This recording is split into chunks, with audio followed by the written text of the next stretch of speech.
Hi, this is Tom from tombell.co. I'm just about to head out on a ride, but first I thought I'd share 15 mountain bike training tips to help you prepare for the upcoming year and have a successful season. So let's get straight into it. Tip number 1 is create a concentrated loop. If you want to feel more confident on race day, then here's a tip. Design a loop in your local mountain bike spot that has a concentrated collection of features that you'd find in a race.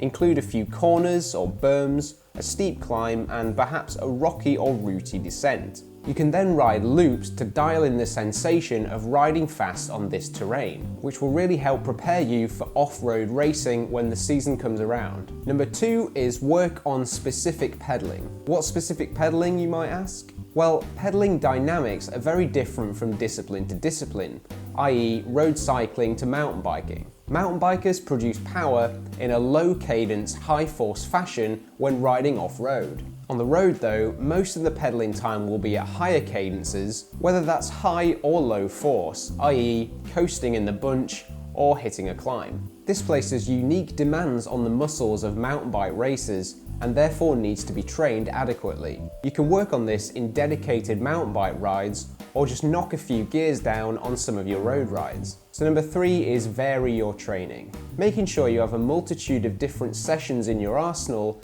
is key for 2 main reasons, and those are motivation and stress. There's always more than one way to target a specific ability, so vary up your training with a few workout variations for each type of training session that you do. For example, VO2 max can be trained by longer intervals or by surging and recovering repetitively. Change things up week by week to keep your plan exciting and fresh. Number 4, try out block periodization. Block periodization is the concept of developing one specific ability by blocking multiple sessions together to create a greater specific stress. The idea then is to maintain those gains. In practice, this might look like 5 interval sessions in the first week of a 4-week block, and then 1 maintenance workout per week for the remaining 3 weeks. This is in contrast to a more linear periodization model where for the 4 weeks you'd have 2 workouts each. The benefits that result can be a greater improvement in a particular part of your mountain bike fitness, and often one that's very specific and critical to race performance. I've just recently written a post on block periodization on tombell.co, so if you want to learn more about this concept, then feel free to head over there. Number 5, mountain bike recovery rides on the road. Recovery rides are often best done on the road because of the consistent surface, gradients, etc.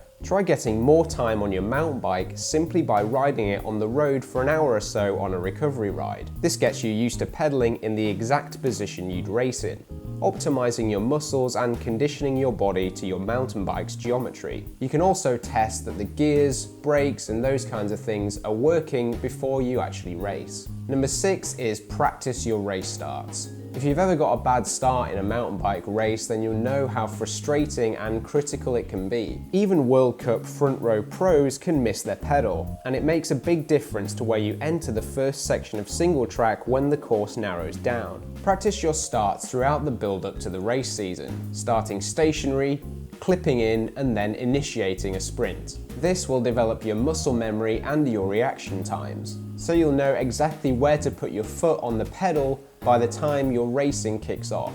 Number 7 is ride more corners.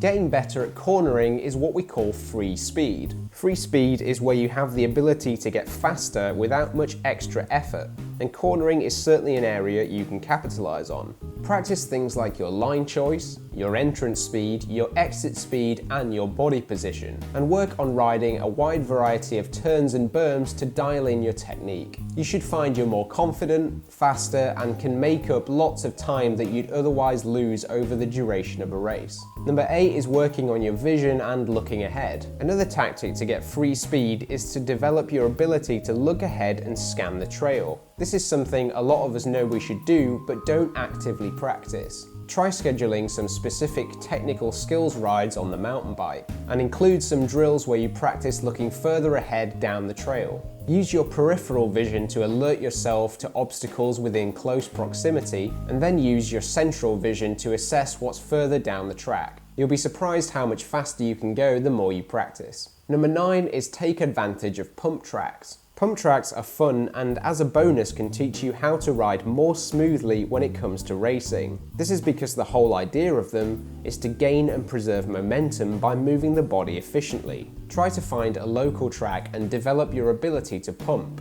generating speed through turns and over obstacles. You can then take these skills into your racing to preserve speed and momentum over technical features. Number 10 is hit the road. Now this might seem counterintuitive in a video specifically aimed at mountain bikers, but do stay with me. Essentially, you're able to perform an effort without dodging a tree, freewheeling over roots, or having to slow down into a berm. Therefore, when it's time to train some really targeted intervals, tarmac or asphalt can be the best setting for these specific intensity goals. Of course, as an XC racer, you need to balance time on the road with time spent off-road, but there's certainly a place for both. Number 11 is periodize your high-intensity interval training. Periodization simply means to alter certain characteristics of your training depending on what time or period of the season you're in. Periodizing the intensity and duration of specific sessions can go a long way to helping you prepare for the season successfully. Try approaching it a bit like a funnel, where the further out you are from your goal, the less specific your training is. i.e., work more on peripheral fitness and then hone in more centrally as it comes time to peak. This can be done by starting out with longer, low-intensity mountain bike intervals and then progressing to shorter repetitions with a greater intensity. For example, you might progress from 8-minute intervals down to 2 or 3-minute work bouts as you get closer and closer to your goal events in the season. Number 12 is labeling your rides as training or recovery. So here's one tactic that I use that's really helped me be disciplined in my training, and that's using a simple labeling system. All it involves is labeling a particular day as training or recovery. When a day is labeled as training, it means that whatever I do that day has to be sufficiently challenging to cause a strong adaptive response. That could be a long ride where the duration of the ride is the challenge. It could be a very intense session, or it could mean training twice in that day to induce greater fatigue. This is a day where you are allowed and in fact encouraged to get tired. On the flip side, if a day is labelled as recovery, then the goal is clear. I do everything I can to make sure my recovery is as high quality as possible, and I shouldn't be trying to build further fitness by inducing stress. Being very clear and asking the question of what today's label is before every workout, I can be very clear on what I'm doing and why I'm doing it. If you can't assign a label like this to a ride or a particular day, it may be that your plan isn't focused enough and you might be slipping into a grey area of mediocre training. Number 13 is train heavy, race light.